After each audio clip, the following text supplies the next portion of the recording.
Un instante solo vamos a ir a meteorología, al aeropuerto Presidente Ibáñez. Gracias, Rodrigo Velasco, por atender nuestro llamado. Queremos saber, estamos preocupados, qué va a pasar con la condición climática hoy en la región de Magallanes y en la ciudad de Punta Arenas. Muy buenos días, Rodrigo. Buenos días. Bueno, hoy día vamos a estar con algunas precipitaciones débiles en general. Aquí en la ciudad de Punta Arenas podemos tener un poco de llovizna, viento débil y posiblemente algo de neblina dentro de la noche. La temperatura máxima hoy día estará en torno a los 9 grados, muy parecida a la de ayer, que fue 9.7, y en este momento ya estamos con 5.5 grados. ¿Y cuál fue la mínima de hoy? La mínima fue de 4.2 grados, y fue anoche. En realidad fue un cuarto para las 9 de la noche. ¿Y estas condiciones se van a mantener, señor Velasco, durante todo el día en la región en general? En la región la tendencia va a ser a esta misma lluvia débil, cielo cubierto, posible neblina en la noche. La condición básicamente es desde la zona de Torres del Paine hasta Puerto Williams. Va a ser bastante pareja la situación y las temperaturas también van a estar entre 9 y 10 grados en general, las máximas. ¿No se anuncian grandes vientos, grandes lluvias?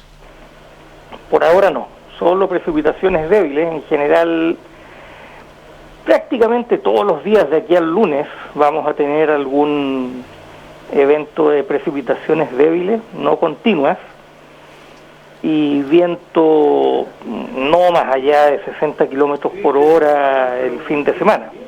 Perfecto.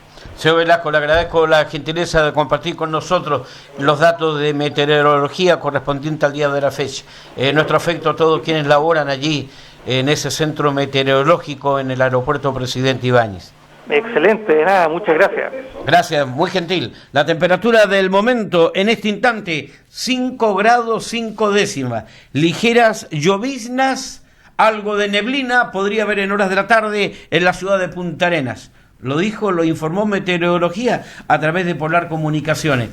Y Polar es el análisis después de la noticia.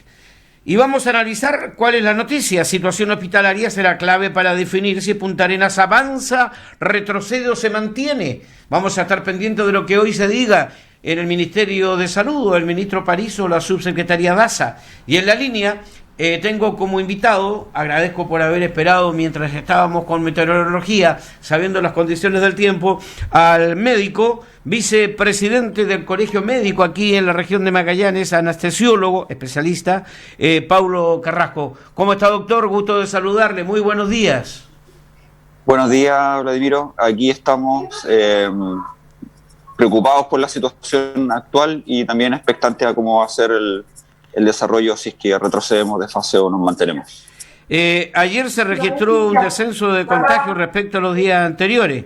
Por otra parte, se arrojaron nuevamente datos positivos, no en algunas pesqueras que no cumplen desafortunadamente con los protocolos, y durante esta semana hemos llegado a 3 dígitos, tanto que esperábamos nosotros que descendiéramos de fase el último lunes.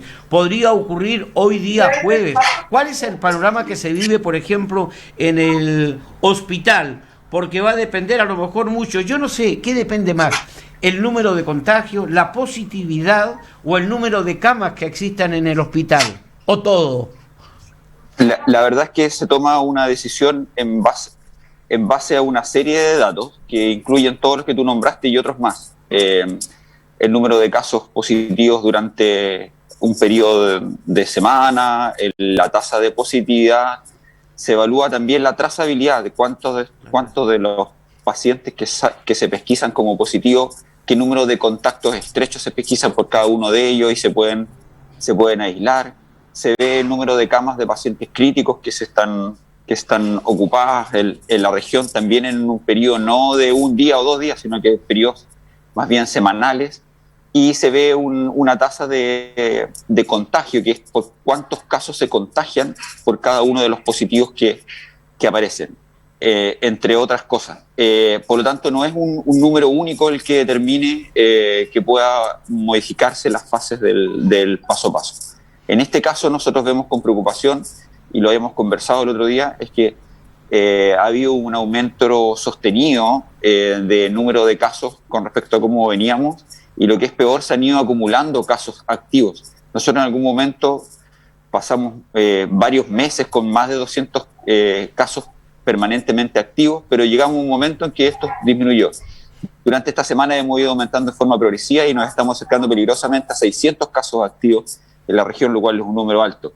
Y lo que es aún más preocupante, este número de casos activos se han reflejado en número de pacientes que se hospitalizan por neumonía y neumonias graves, que están aumentando nuestra ocupación de camas críticas.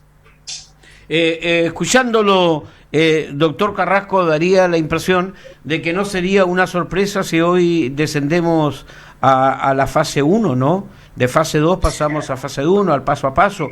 Estamos cerca de una cuarentena total, de seguir manteniendo las actuales condiciones por usted descrita. Yo creo que no sería inesperado que retrocediéramos de fase. La verdad es que es una decisión que se toma a nivel central, y eso es una de las críticas que se ha hecho siempre, que no hay una real participación a nivel regional, no solo en nuestra región, sino que todas las regiones se quejan de lo mismo, de que a pesar de participar en comités o participación de las autoridades regionales, finalmente la decisión se toma a nivel centralizado y es muy poco lo que se puede influir a nivel local, y eso lo hemos visto tanto para avances como para retrocesos. Pero más allá...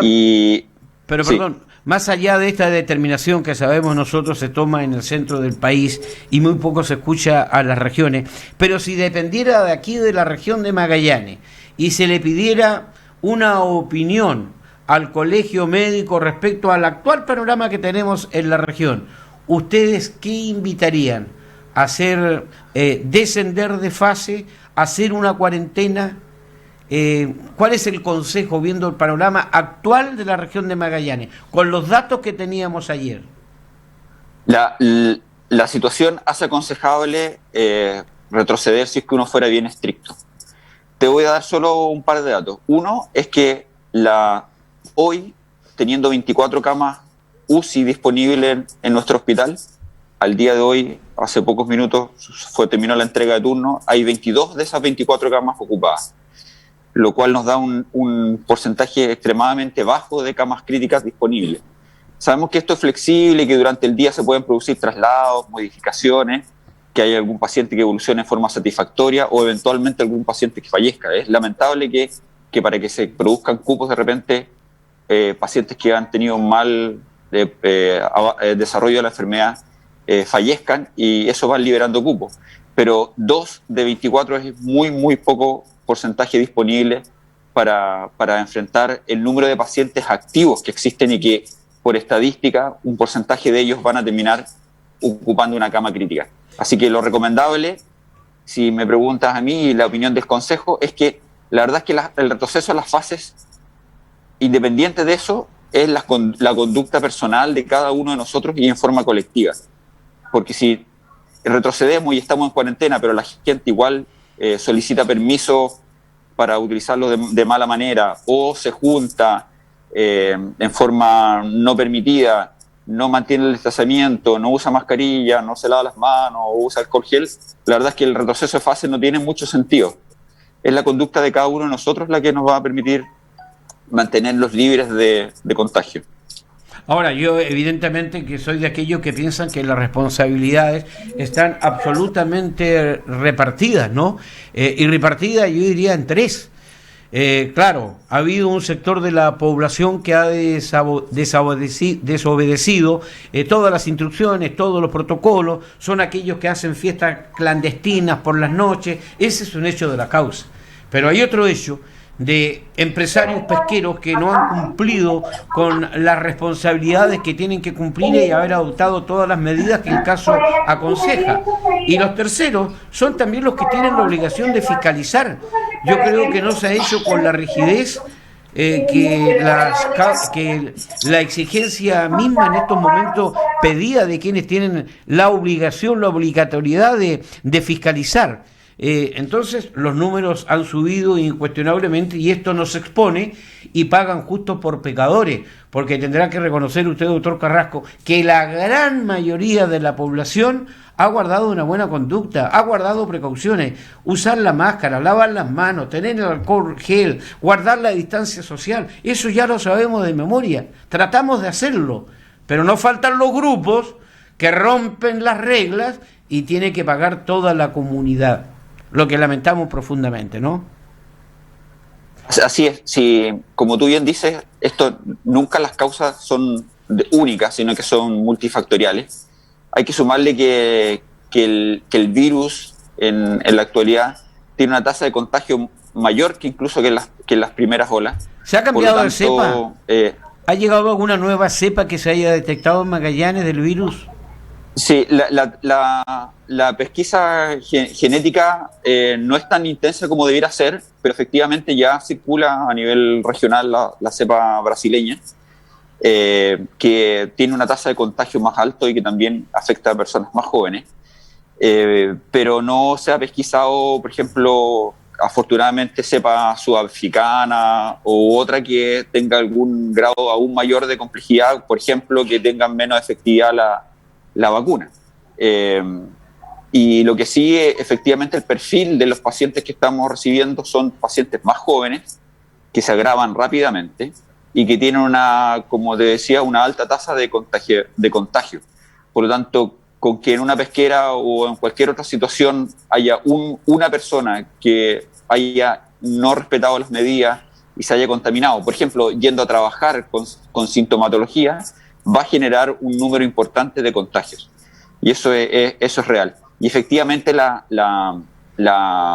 fiscalizaciones han sido poco efectivas. Lo hemos visto a nivel nacional también, de que a pesar de múltiples sumarios sanitarios, estos finalmente no terminan no repercuten ni en multas ni en algún otro tipo de sanción que haga que la gente cambie su conducta. Y hemos visto también en forma repetida gente que ha sido reiteradamente sancionado por no cumplimiento de las normativas y bueno, siguen en lo mismo porque no ven que exista mayor riesgo ni que tengan alguna sanción.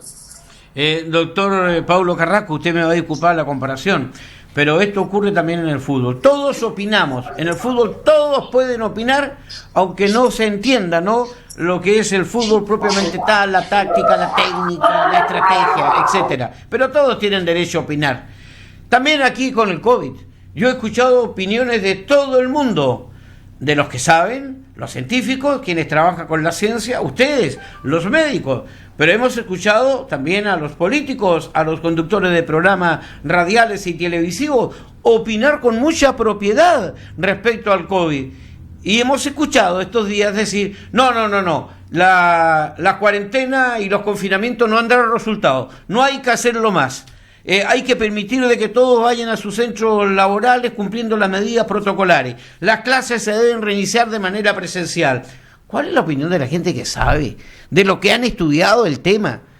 ¿Hace bien una cuarentena bien hecha, un confinamiento bien hecho? ¿Por cuántos días debería hacerse un confinamiento si es que estos dan buenos resultados?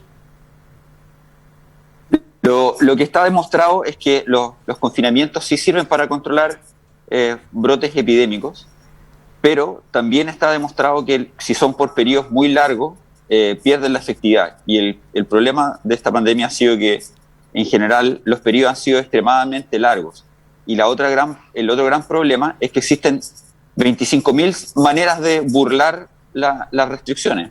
Es decir, los permisos laborales que fueron generados en forma artificiosa o poco estrictas, buscando bypasearse de alguna manera las restricciones, permiten que se siga permeabilizando la situación. Cuando estuvimos en fase 2 y, por ejemplo, se permitieron la apertura de lugares cerrados donde habían grupos de personas, eso claramente va en contra de la ciencia, porque está demostrado que los espacios poco ventilados y donde uno puede estar en cercanía de varias personas tienen mucho más riesgo de que generar focos de contagio. En cambio, las actividades al aire libre efectivamente tienen mucho menor tasas de contagio, por no decir que son nulas, y esas han estado permanentemente restringidas. En mi opinión personal es relativamente absurdo pensar que no se puede hacer deporte y que se pueda ir, no sé, a algún centro comercial con unos aforos de números que son súper altos. Entonces no hay una incongruencia también en las medidas tomadas. Y ahora, que efectivamente, Pablo, con el paso del tiempo se pierde la efectividad de las medidas restrictivas. ahora, Pablo, cuando se da libertad también para la gente que quiere hacer deporte, ¿no? Se toma una medida nacional de 6 a 9 de la mañana. Ahora, si nosotros estamos en la otra etapa, ¿nos va a ocurrir lo mismo? Podemos hacer actividad física tan necesaria para todos los seres humanos, pero para los niños, para los adultos mayores, entre las 6 y las 9 de la mañana. ¿Sabrá el ministro, sabrá la subsecretaria lo que significa salir a caminar, a jugar, a trotar a las 6 de la mañana, que en pleno invierno, dentro de pocos días más, ya con nieve, con bajísimas temperaturas bajo cero? Evidentemente no tienen ni idea y la medida es centralizada. Nosotros como colegio ya pensamos solicitar, esperando que se nos escuche, que si volvemos a fases más restrictivas, solicitar una franja horaria vespertina, es decir, algún momento de la tarde, para desarrollar actividades físicas al aire libre, o extender en su eventualidad la franja matinal, evidentemente para aprovechar mejores condiciones lumínicas y climáticas. Creemos que es más práctico tener una franja en la tarde que nos va a permitir a todos, a niños, adultos, tener actividad física sin bypasearse las restricciones.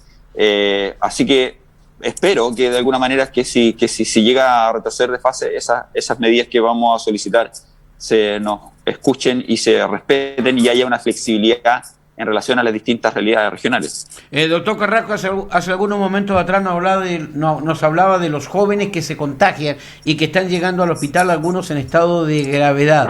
Esto ha tenido un efecto multiplicador, ha ido aumentando el número de jóvenes y ha venido en decrecimiento el número de adultos mayores de 60 a 65 años para arriba que han tenido que enfrentar situaciones extremas como ocurrió al comienzo de la pandemia.